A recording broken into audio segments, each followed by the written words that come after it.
because I will keep on working on children, although not only on children. Why would you focus on children when thinking about social protection? There are 6 good reasons to do that. First of all, children are more often victims of poverty and deprivation than adults are. Children also, when they grow up in a poor and deprived family situation or community situation, they will become, they have a higher likelihood to become poorer and deprived adults. Sometimes, and in some cases, the damage done during childhood is irreparable. So if you don't make it happen during childhood, children will suffer a lot more. For children, social protection interventions are high return investments. And so it makes a lot of sense, also from an economic point of view. And we will then look at, okay, if you think about social protection for children, what actually do you think about in the sense that in instruments, are all instruments feasible for children? Social pensions, for example, are not directly beneficial for children, at least not directly, but indirectly they are, and I will come back to that. And, but social protection alone is not enough, especially for children. We need other things, and I will give you a short view on that. Households and individuals face many risks. You all know that. A lot of these risks are economic recessions, financial crisis, harvest losses, and this kind of things. War, conflicts, illness of family members, individual risks, crime, unemployment, these kind of things. This happens mostly to adults. But the most, out of research, the most vulnerable groups to these risks are the people that are listed here on the slide. First of all, children, and especially women and mothers with many children, and households without a prime age adult. Secondly, elderly, especially if there is no formal pension foreseen, and when they have the diminished capacity to work, be it on the labor market or in their own, on their own land or their own, well, company is a big word, in their own undertaking. And then, of course, people that are disabled or very ill, HIV, AIDS infected, and who are living in chronically insecure food situations. Children are a special category. They are more victim than adults to in many serious ways. I could give you many graphs, but you have to believe me, I don't think I have a graph on that, no. In all the countries, in almost all the countries, there are 1 or 2 exceptions in Europe, child poverty is higher than poverty among adults. The countries in which that's not a case, it's Denmark, another Nordic country, and Belgium almost. The reason in that case is that parts of the social protection system are very generous to children or to households with children. So social protection can play a role there. But there's a lot more there. The chance of women dying during pregnancy is high. Just here, a couple of numbers. In Ireland, it's 1 out of 48,000. In Niger, it's 1 out of 7. Just to give you the difference. Chance of a child dying during his first 5 years of life is in Hungary 1 out of 143, still relatively high. In Cameroon, 1 out of 7.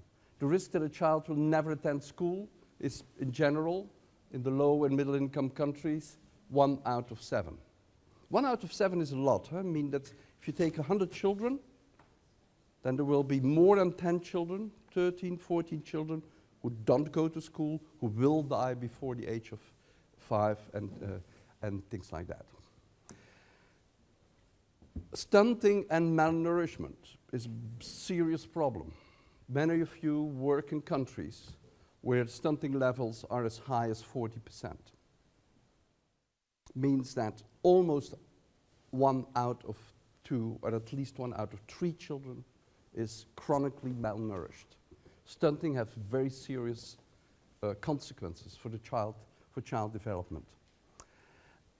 And the risk that a child lives in absolute poverty is very high in the developing world. And also in that developing world, at the same time, 4 out of 5 children live in households with no formal access to social protection. So if we could improve that a little bit, probably we would improve the situation of the children. The second reason, or the second point is, of course, that children growing up in a poor or a very deprived family are very likely to become poor adults. The reason, of course, is that, and I had a quote here, but I wanted to reduce the number of slides that I'm showing you, so I took away the quote.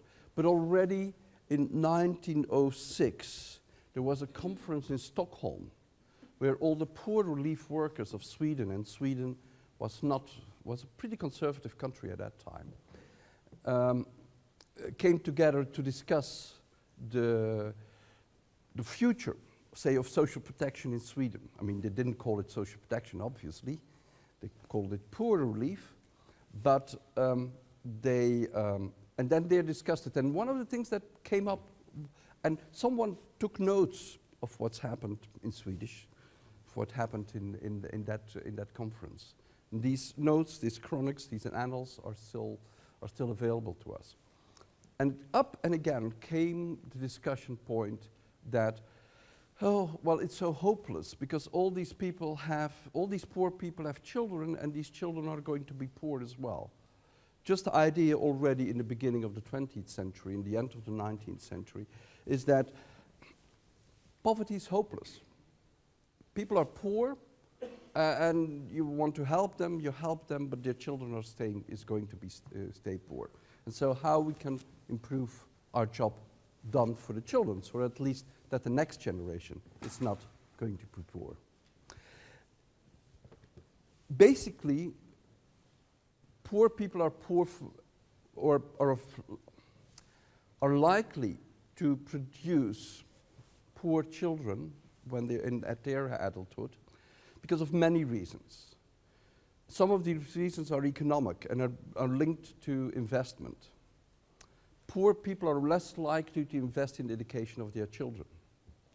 And because they are less likely to invest in the education of their children will have less chances in the labor market. It's also very bad for the economy.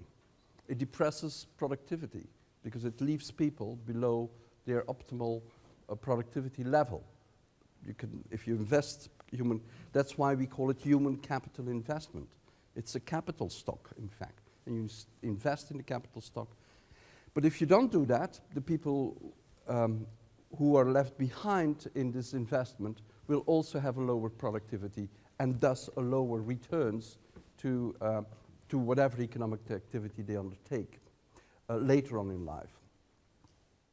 And so poverty is very likely, and it's probably the most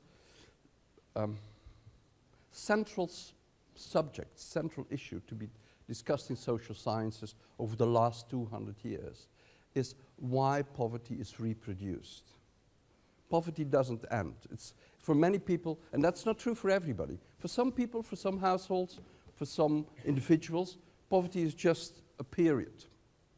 They become poor, you're poor, and then you recover, and then you're never poor in the rest of your life anymore. That happens to many individuals. But not to the majority of the poor people. The majority of the poor people either become chronically poor, meaning they become poor and never get out of poverty again, or become like what I call recurrent poor, So they become poor, get out of poverty for some time, go back into poverty, kind of like a revolving door in and out of poverty. And that's just as chronic as being chronic poor in the sense of being poor over your lifetime. These situations of either revolving door poors or chronic poor are the situations where poverty is reproduced over generations again and again. If we look at statistics, and I just let you read them, we talk about very large numbers when we talk about children. 600 million children living in absolute poverty in the world. If you think about out of 100 children born in 2000, so these children should be 13 years now, but 30 of them will most likely suffer from malnutrition in the 5 first years or had suffered from malnutrition. 26 of them will not be immunized properly against basic childhood diseases. 19 will lack access to safe drinking water. 40 will lack adequate sanitation, and 17 will never go to school.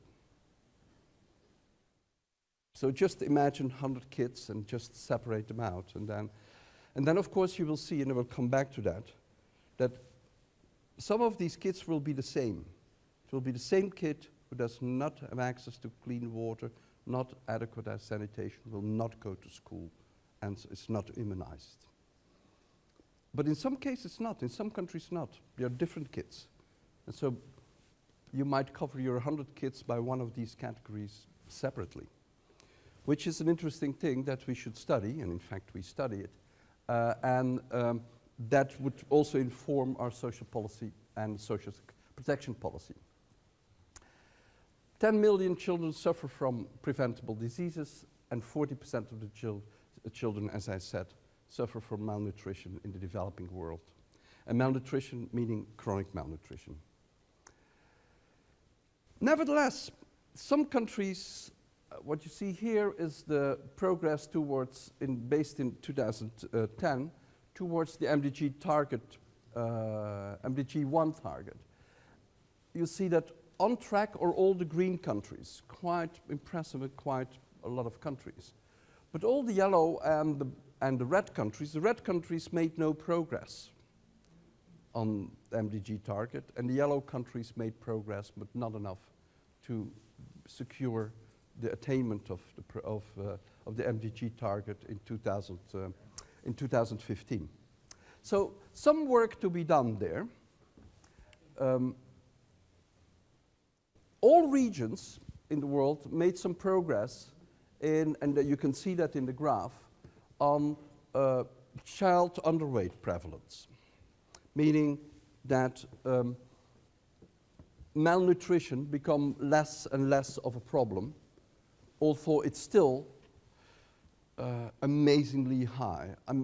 I cannot help that every time we do multiple deprivation analysis in countries, and I find countries that I think are middle-income countries, and technically they are middle-income countries if you calculate their GDP per capita, but then still find stunting levels of 30%, 35%. Countries like you would never thought about. I mean, I would never think about that there would be a malnutrition problem like Armenia. Middle-income country, high middle-income country even, with 35% of the children being stunted. I mean, these are stunning figures, I think. It also, and it's curable. I tell you a story. My daughter was working for UNICEF before I did in Indonesia, and there are some people from Indonesia here, in Banda Aceh after the tsunami. But she was there 5 years after the tsunami. We did some research together on malnutrition and the effect of stress on their neurological system. She's a neuropsychologist. Much to our surprise, we found that in Banda Aceh, stunting levels were down to less than 20%.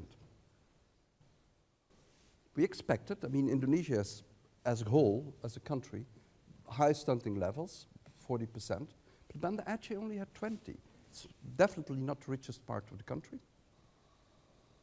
You know what happened? International aid. After the tsunami, there was a massive aid campaign in the region for good reasons. And so there were no food shortages during a 5 years period. And that saved a significant number of kids from being malnourished because the food was coming from somewhere else. I'm afraid, I didn't have a look, I mean, we didn't do research now. It's now already longer ago, but I'm sure that it's on the rise, it will be on the rise again. Unless the Indonesian government, but you have to inform me about your country if you're from Indonesia, made serious progress in avoiding that, which is not easy in Banda Aceh. If you think about education, one of these other things, I mean, kids need a couple of things. Kids need safety, need parents who love them, or at least people who love them and take care of them, need to be fed, you need to have food, and need to learn in order to develop. Going to school is an important part of that. Now, a lot of countries improved their primary school age enrollment a lot. And a lot of countries are close to 80, 90, or even 100%. Still, a lot of secondary school enrollment is not very high. A lot of countries are somewhere between 30 and 60%. So kids go to school, but drop out or stop after primary school. And so social protection can have a role there as well. This gives you the figures for the different parts of the world, where it says that primary age school children attend school, but only half of the secondary age school children around the world, about 50%, really attend secondary school. And then there is the problem of unemployment. And this is a problem not of young kids, it's a problem of kids growing older, young adults and adolescents, kids of 15, 16, 17 years old. Technically, I cannot talk about children of 18 and 19 years old, but technically they are adults. But of course, we still think of them as needing a good start in life. Their working conditions in general, and that's true for all over the world, also rich countries, their working conditions are worse than those of adult people.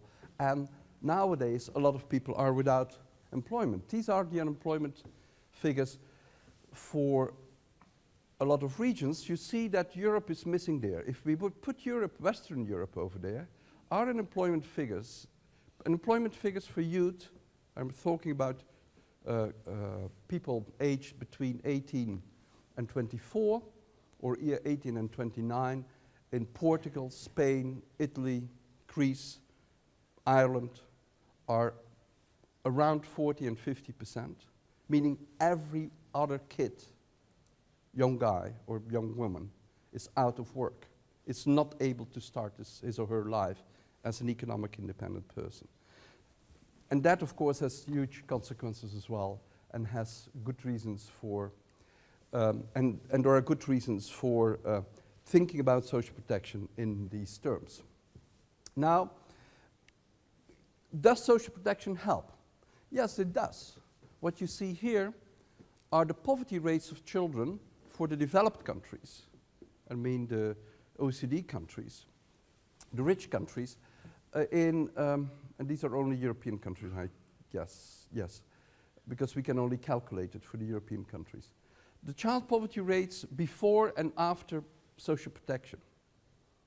The red lines are the poverty rates of children if there would be no social protection in the country. The blue lines are the poverty rates of children if there would be, now the actual poverty rates of children with all the social protection measures that are in place. So you see that, okay, let's take a country like Belgium, that's a rich country, it's one of the richest countries in the world, or Luxembourg, the richest country in the world, together with Norway. Child poverty rate would be 43% in Luxembourg if Luxembourg would not have social protection. Actually, child poverty rate in Luxembourg, it's still high, it's still 20% or 21%, but it's only half of what it would be if there would be no social protection. I'm looking, let's go for Denmark. Danish child protection level would be above 20% if there would be no social protection. After social protection, it's about 10%, or it's even lower than 10%, if I remember the figures in my head correctly. So social protection measures do matter for children. It reduces child poverty considerably. This is, and here you see the government spending on family and child benefits in these rich countries, and the reduction in the poverty level. And you see that there's a clear-cut positive relationship between the more government spent on children and families with children, the higher the reduction in the child poverty. Because you can have social protection in many ways, right? You don't have to spend it on families with children. Let's go to the second argument. So the first argument is children suffer a lot, and when you intervene by having social protection, by having social policy really focused on children or families with children, it really matters. It lowers your child poverty rate, and not only the child poverty rate, also the other things. At the end, I will point you to effects on nutrition, on health, and on education. This is a second reason. You remember I gave you 6 things to think about when we start thinking about social protection for children. The second point is that being a child or during your childhood is a one-time opportunity to intervene. There is no other period in your life that you can have such a big impact on people's life. If you don't, if the families don't have access to healthcare, if the children don't have access to education, if feeding is not adequate, if the health situation is not taken care of in the sense that children are prevented to become ill, for example, by having access to clean water, then children will suffer a lot, and especially small children will suffer a lot. The window opportunity, and this is the age in months, is on high impact interventions, is illustrated in this graph, where you see that actually during the 12 first months, the impact of everything what you do is enormous. And these are measured impact of social protection interventions of all kinds. Out of research done by Shrimpton in 2001. And so the impact is still there higher up in the ages, and these are ages not in years but in months. But most of the impact you see in children younger than 12 months. That is due to this kind of things.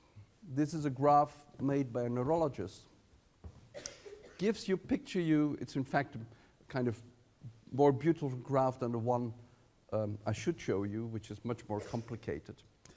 The one that is more complicated starts 9 months before birth. Because one of the things that during the neuroscientific progress we learned is that actually in the first weeks already, after conception, that is at the time most women don't know even they are pregnant. some crucial neurological developments take place. That's, for example, why nowadays, at least in developed countries, doctors are saying to women that want to get pregnant, don't drink. Because drinking during the first weeks, drinking may damage the child if you do it in the first weeks of your pregnancy, and that's exactly the weeks that you don't know you're pregnant, or you're not sure you're pregnant. So, I mean, it's that sensitive. So, but a lot of our nervous system and a lot of our brains are developed in the first weeks after conception and just after birth. What you see here is how much is done in the first 2 or 3 years. These are all the perceptions and the skills that you learn through your neurological and your brain development, and everything, almost everything happens in the first 2 or 3, 4 years of your life. If you miss that period, you're in serious trouble for you're in serious potential behavioral trouble. You will not be able to relate well to peers. You developed a weird way of responding to crises or to adverse things that happen to you. All these things you learn, your brain learns to do that in these first weeks, in these first years. After the years of 5, 6, 7 years, it's already too late for most of these things. A couple of things that go on, like think in relative quantity, peer skills, and language development goes on. In fact, if I would show you the scientific graph, it would show that the development goes on until more or less you're 22. That's after 22 is use it or lose it. I mean, it's we are all declining. It's getting worse and worse every day. But up to the age of 22, you keep on developing, your brain keeps on developing and keeps on adapting to its environment and does it very efficiently, in fact. So efficiently that what I said before is partially untrue. It's not, I mean, when you miss out these 3 or 4 years in the beginning, and that's especially missing out in terms of nutrition and in terms of stimulation. Brains develop because they need to have proteins and all kind of vitamins and all kind of micronutrients that feeds the brain and keeps it on developing. It's not enough. It also needs stimulation. It needs playing around with your peers, with your brothers and your sisters, with your parents, communicate with your parents, communicate with others. That's how the brain keeps on developing. That's all very important. More recent research learned us that the brain is, well, what neuroscientists call the plasticity of the brain, meaning your brain is a very intelligent organ. When it has shortage of certain things, it would look for other ways of compensating for it. So your brain is plastic in the sense that it can adapt to new situations. That's also our savings when we get old. That also saves us from complete madness when you're 60. Because your brain adapts to the new situation, and there may be some brain functions that are not functioning optimal anymore, but then there will other parts of your brain will take over some of these functions. It also makes it possible for people after serious brain damage accidents to still keep being able to function, because part of their brain's functions will be taken over by others. The same happens to kids. So we now know from research, even kids that have been malnourished during a long period in your life, the moment you start to feed them well, their brains improves. So brains still develop. It's not completely true that if you don't do it in the first 3 years, it's lost. You can still do it, but you will lose some functions, and you will lose some of the skills that children should have and can have. And it takes time. because your brain is an organ which is with very much creativity, but it has its limits. I mean, it cannot change overnight, so it will take a couple of years.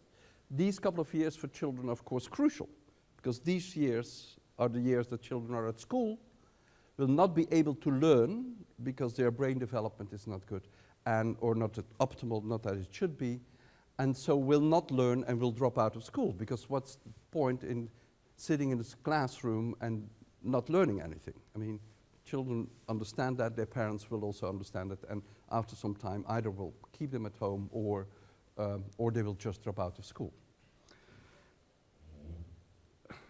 The good news is, out of the research we've done in Banda Aceh, also came out that when we looked very carefully at the brain development of the kids and at what they could do, we didn't see any difference between stunted and non-stunted kids in intelligence. Their level of intelligence, measured by non-verbal IQ tests, was the same, which was surprised us, because the literature said that intelligence goes down because your brain doesn't function.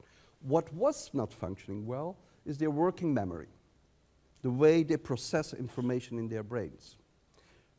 Children who were stunted were far less capable of doing that than children who were just fed normally. So that means that a child who has been malnourished is able to learn because it's intelligent, but it's not able to learn in the same way as a kid that has been fed. So the good news is that probably we can change the way we teach the children. We can adapt to what their working memory can do and adapt to the way they process information. So it's not all bad news that comes, but it's still the best thing to do is prevent stunting, prevent children from being not developed very well. Again, malnutrition affects school enrollment. Children, as I said, children drop out of school. And as I said, probably not because they are not intelligent, but because they process information in their brain differently. Their working memory works different from the working memory of a kid, which is school enrollment differences in South Africa is as big as 25% between the stunted children and the non-stunted children. And that same is, you can see, and this is research from Ecuador, where there were skill tests in vocabulary scores, and you can see that richest kid, or the group of richest 25%, have a much better development of their score than the poorest kid. And that's partially due to, it's only partially due to brain, to feeding. It's also partially due to stimulation. Most probably, children from richer parents are much more talked to and learn more vocabulary skills and have much more language skills than children that from poor kids, where parents don't have time, where parents have to work. Probably in some cases, parents are not around. Parents died, or parents have to migrate to look for a job. That's why, because of the combination of nutrition and stimulation, and the importance of this stimulation, it's so important to do both. And we have some experience with combined interventions, where you not only feed the children, but also have a program with the parents of active stimulation of interaction between mothers and children, or fathers and children. And as you can see, and so the nutrition program is basically the calories, proteins, micronutrients, as well as added sanitation, which is very important to prevent health hazards to happen, and access to safe water. And then the stimulation part is cognitive learning and emotional support. Learning to a child that they can count on you as a parent, which is not obvious always in all situations. And if you look at the results, and that study was done in Jamaica, And you see the results, and you can see from the results that, well, the lowest group is the control group, the group where nothing happened. So children were not given any nutrition program, or children were not given stimulation. And then we had, the research had a couple of others. They only supplemented the food, only stimulated, did both, and did none? I don't know what that means. Or did both. Okay. And you can see that the group where both things happened, had a much more better development after a couple of months from the baseline. In 2 years after the program started, had much better results in their behavior and their returns in terms of cognitive skills. That also should also make aware that this stimulation or the combination works the other way around, in the sense that the child is also influenced negatively by negative attitudes of its surroundings, of its community, of its parents. If you don't expect a lot from children, children will not perform very well. I mean, it's also responding to expectations, and they will influence their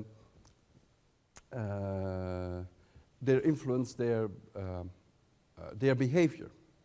And an amazing study out of India where there was a difference noticed between children whose caste were kept secret, and in other cases caste were public. The moment the lower castes were made public, children start to behave to the expectations of their caste, namely perform less well.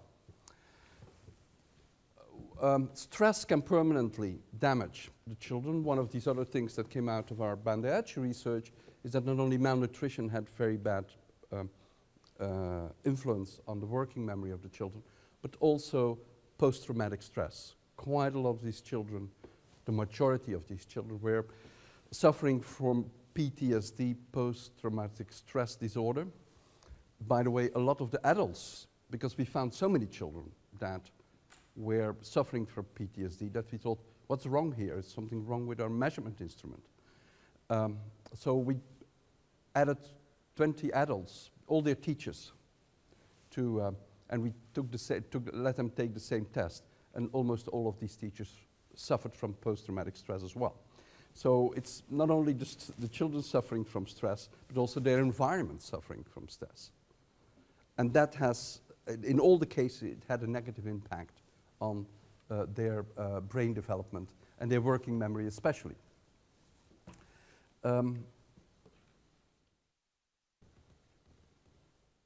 And so what I want to say is that if the surroundings are bad, children are stimulated to not respond in a positive way.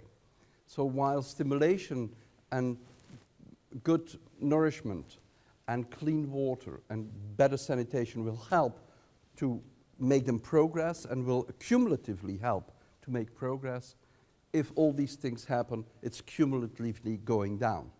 So it's not, the situation is pretty bad in that situation. And that means that the child who is in adverse situations will most probably not be able to get out of the structural poverty or the structural deprivation situation they're in. So that means that structural poverty and social exclusion lead to all this and enforce all these things. They lead to poor maternal nutrition and to poor health. A loss of parental upbringing, low parental education and parental skills, a low awareness on children's needs and opportunities, discrimination, and poor access to assets and income. And it's also the impacts of idiosyncratic shocks are much worse for this group of children and these groups of families when it happens. An idiosyncratic shock is a shock that not happens to individuals, but to groups of individuals. A flooding, for example, is an idiosyncratic shock. An earthquake is, I'm hesitating, but yes, a food crisis is as well. I mean, it's an idiosyncratic shock. All these things points to the fact, and all the research points to the fact that if we do something in terms of social protection, the returns on our investment are high. That's true for when we give micronutrients to children. That's true for when we do ECD development programs. So these are the stimulation programs where you learn parents to be more, to create an environment for children where they learn quicker. Infant and maternal nutrition has intergenerational effect. I mean, the worst thing that can happen for brain development of children is the mother not being well nourished during pregnancy. And often that's already, the problem starts already there. Malnourished mothers will have babies who are born already with some less than optimal brain development at the time of the birth. Then there is basic education and child protection. All these things come together and are important for being realized. When the investment is made, the investment in the children gives very high returns. Children who are brought up in situations where there is no problem of malnutrition, where there's no problem of access to water and sanitation and adequate sanitation, when they again go to school, when they're surrounded by parents and a community that stimulates them to learn, then they will develop into adults that learn themselves, will have higher educational attainment, and will have higher productivity in terms of economic return to the country. Not only economic return to the country, but also economic return to themselves. That means some of these effects you will see you will see happening also in individual terms, in terms of the individual household where the children are living in. Almost all social protection instruments are good enough. Most of the instruments that we discussed and that you discussed over the last 2 weeks are beneficial for children. They are not equally beneficial for children. Some are more beneficial for children than others. But it's clear that nearly all interventions that we can think of in terms of social protection are beneficial for children. So in that sense, UNICEF has a kind of very agnostic position towards social protection, in the sense that whatever you do, it's better you do something than you do nothing. Even, for example, on social pensions. Social pensions have a great effect on children, although the pension is targeted towards elderly people. And that's very good, because we see, and I don't think, no, I don't have it here. I could show you a graph where you could see that almost 75% of the social pension in Namibia is spent on either the children of the older person or the grandchildren. And the majority is spent on the grandchildren. So I have had a difficult time for some time at UNICEF, but I told them, you should go for social pensions. Social pensions are very good for kids. Although it looks like you're taking care of the elderly, which you do, and that's very good. But it's not the only, the effects are also very serious for children. And the results from Namibia we've seen repeated, and we've observed also in other countries in the world. Social pensions do help children. So even, and of course it's obvious that child benefits and family benefits do. It's obvious that health insurance has a serious impact on the chance that a child grows up in an environment which is safe in health terms.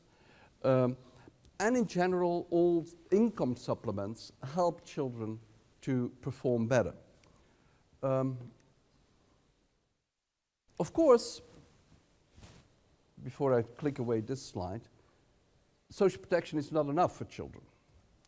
If you can give people an income or an income supplement for stimulating the children to go to school, if there are no schools, will not help, right?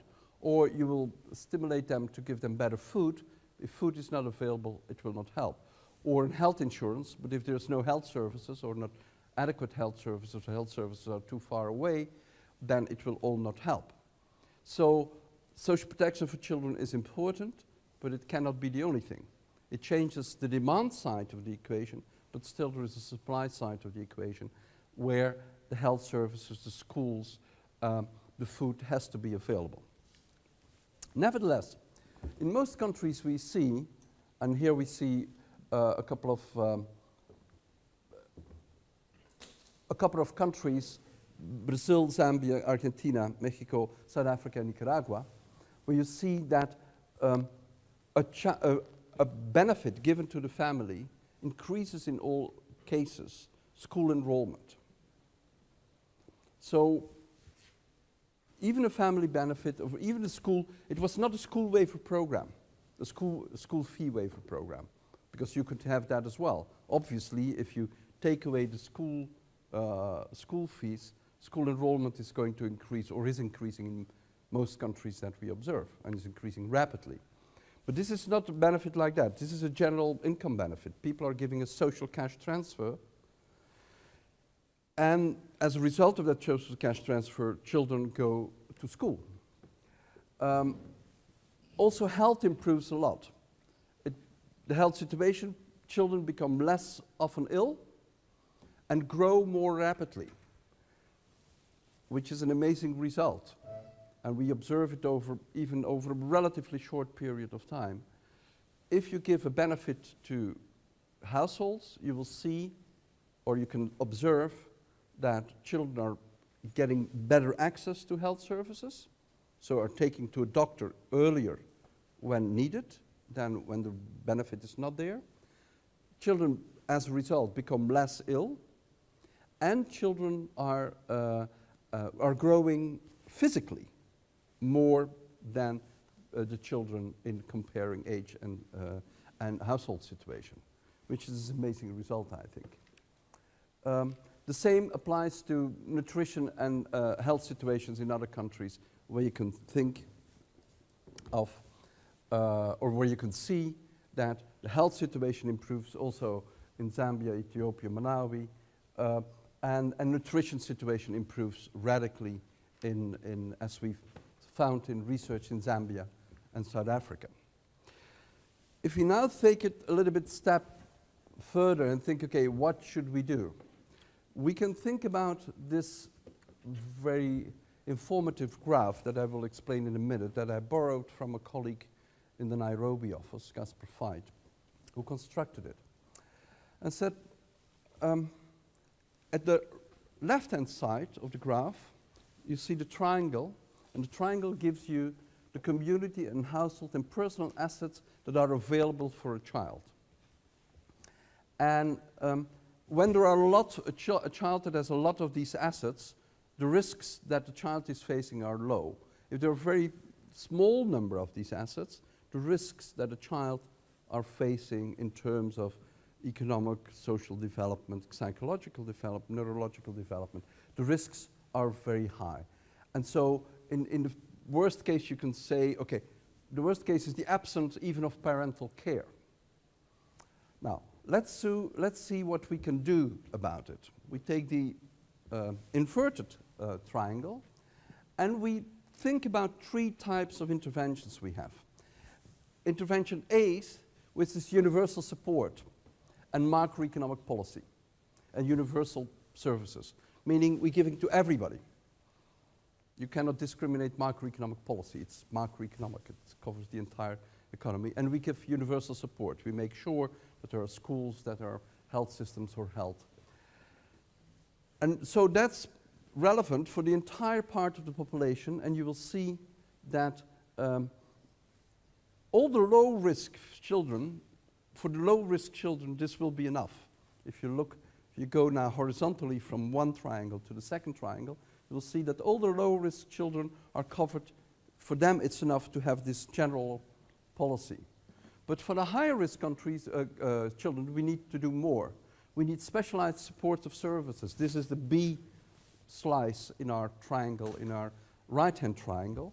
So we still give them specialized, we still do it for the entire population that's left over, but it's specialized and focused on it. And the C part, which is really to the high-risk children and the children that are suffering from the absence of parental care, you need substitute care services. You need to substitute for what parents and for what communities cannot give. And so this gives you a good idea of what we have to do. We have to do something, we have to make sure that the general policies, universal support and services and social services are there. They are important for all the children in a country. Apart from that, we have to think about specialized services for specialized groups. Disabled children may need a specific social protection intervention or a specific policy intervention. And then for the high-risk group, we need to have very targeted, very specialized interventions in the policy area. I think it helped me, this kind of graph helped me to think about, okay, if you think about what's the social policy mix, or it makes you think about what the social policy mix. It doesn't make you think, okay, what is the intervention that I should make in order to make the children in the country better? There is not this one intervention that make the children better. There is a combination of things that is needed in order to make most children in a society better. And the needs for all the children are not the same. The needs for children in different age groups are obviously not the same. I mean, under 5s need something else than over 16, obviously. I mean, also another thing that it's good to realize is that you have, on one hand, children living in poor families, poor children. I mean, poor children don't exist, right? We only know children living in poor families. That's what we count, actually. But that's the group, the blue bulb, these are data for the Dominican Republic based on DHS data plus a household survey for 2007. About half of the children in the Dominican Republic are living in poor families. But then we also estimated the number of deprived children. I will show you in the next slide how we measure deprivation. Measure deprivation is looking at whether you have access to health, water, sanitation, education, things like that. And so on the basis of that, we can estimate the number of children that are deprived, that don't have access to these things that they need. And we see that about 55% of the children in the Dominican Republic are deprived. Now, what you would expect is that these are overlapping mostly, that they are the same children. They aren't. They are only for a part. About 30% of the children are both living in poor families and are deprived. But there are still a number of children that are only poor. 20% of the children, 90% of the children, are poor only, are not deprived. That despite being poor or living in a poor family, they still have access to education, still have access to health and so on. Good news here.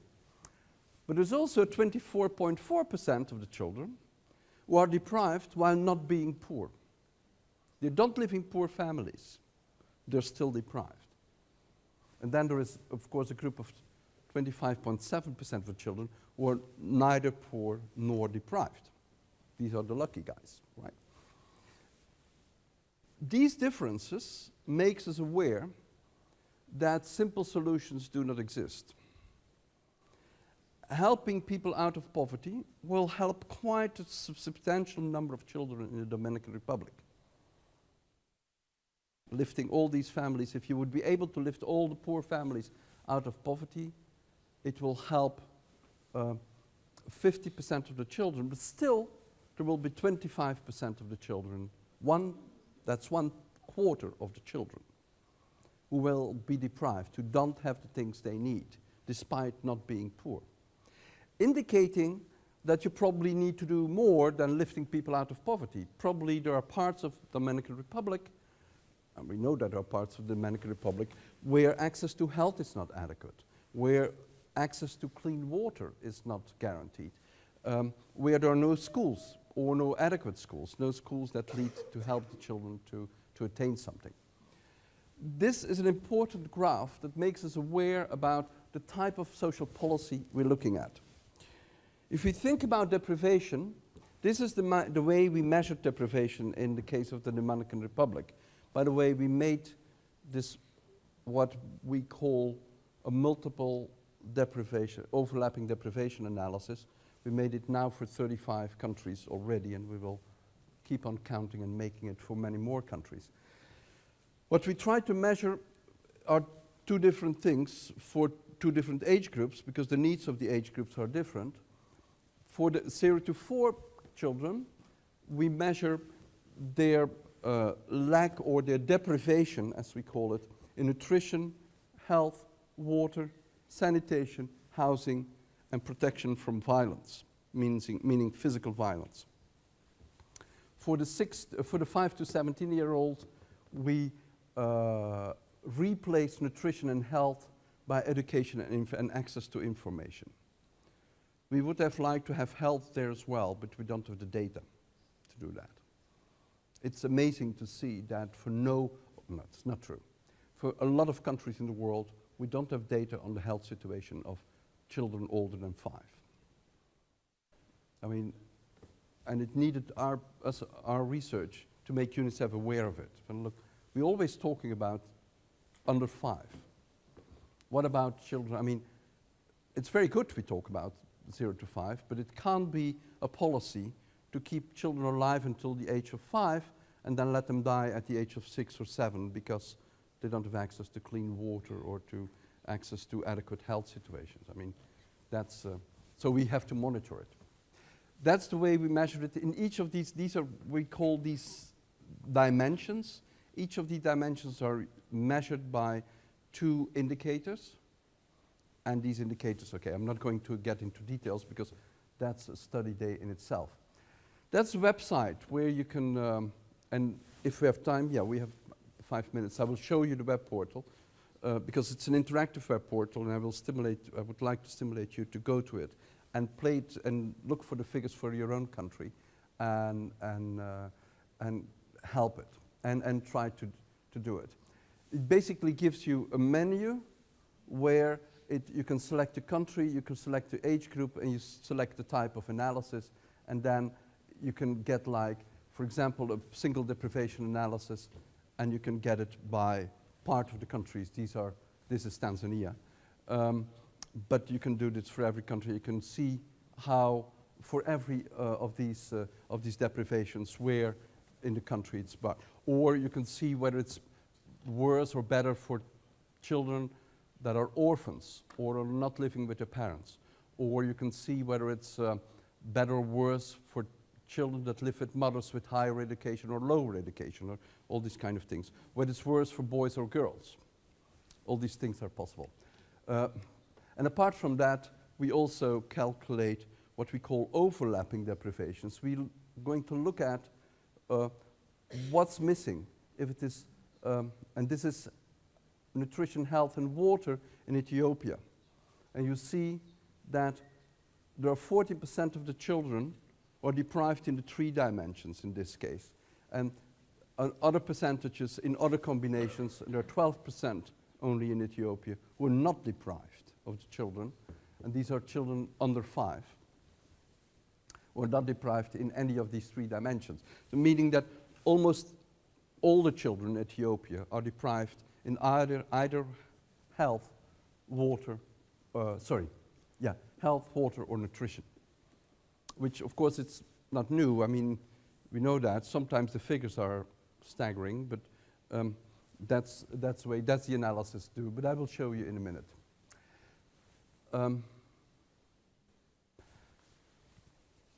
If we think of child-sensitive social protection, how do we do that?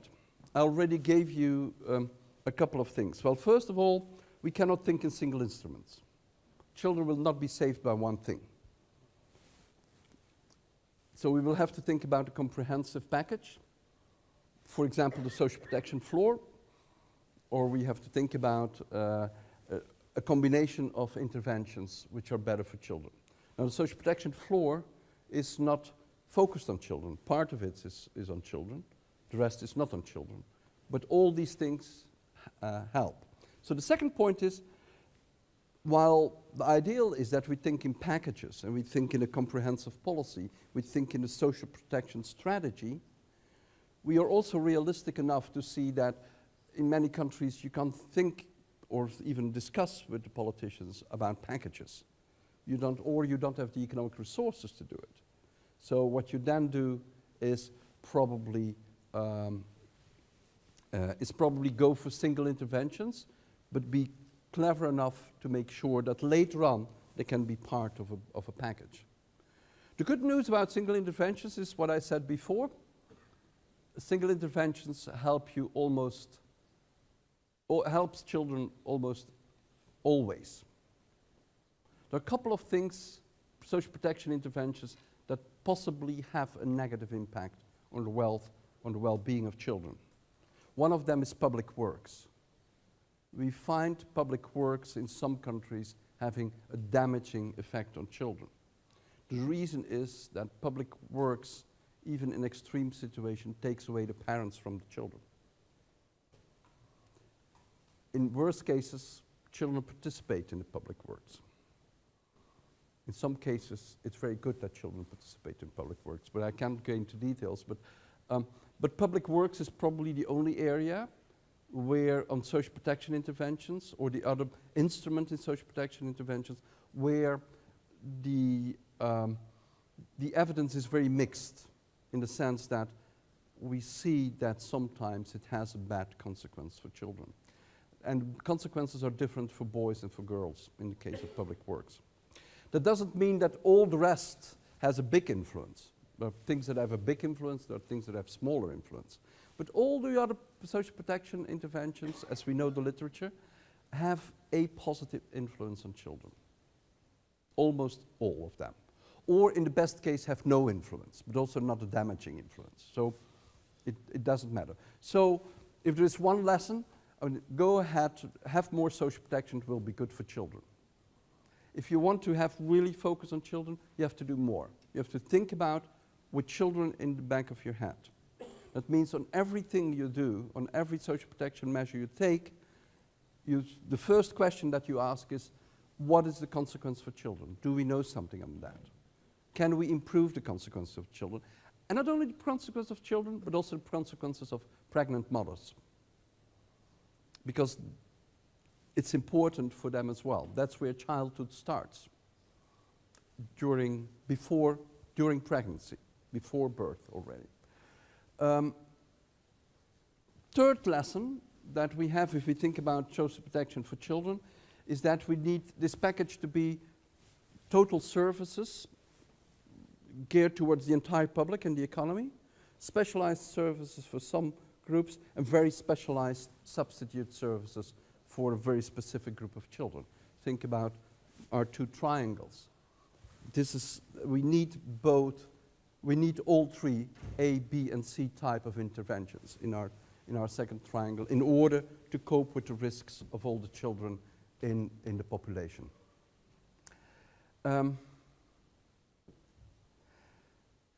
There's a last point, which is some countries is more important than in others, but that's about the intra-household consequences of what you're doing.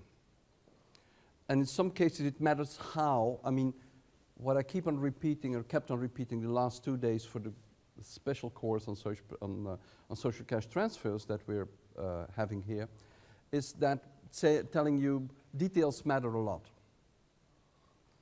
Details, so although most social protection interventions will have a positive or at least a neutral impact on children, you can improve the consequence for the impact on children by paying attention to it.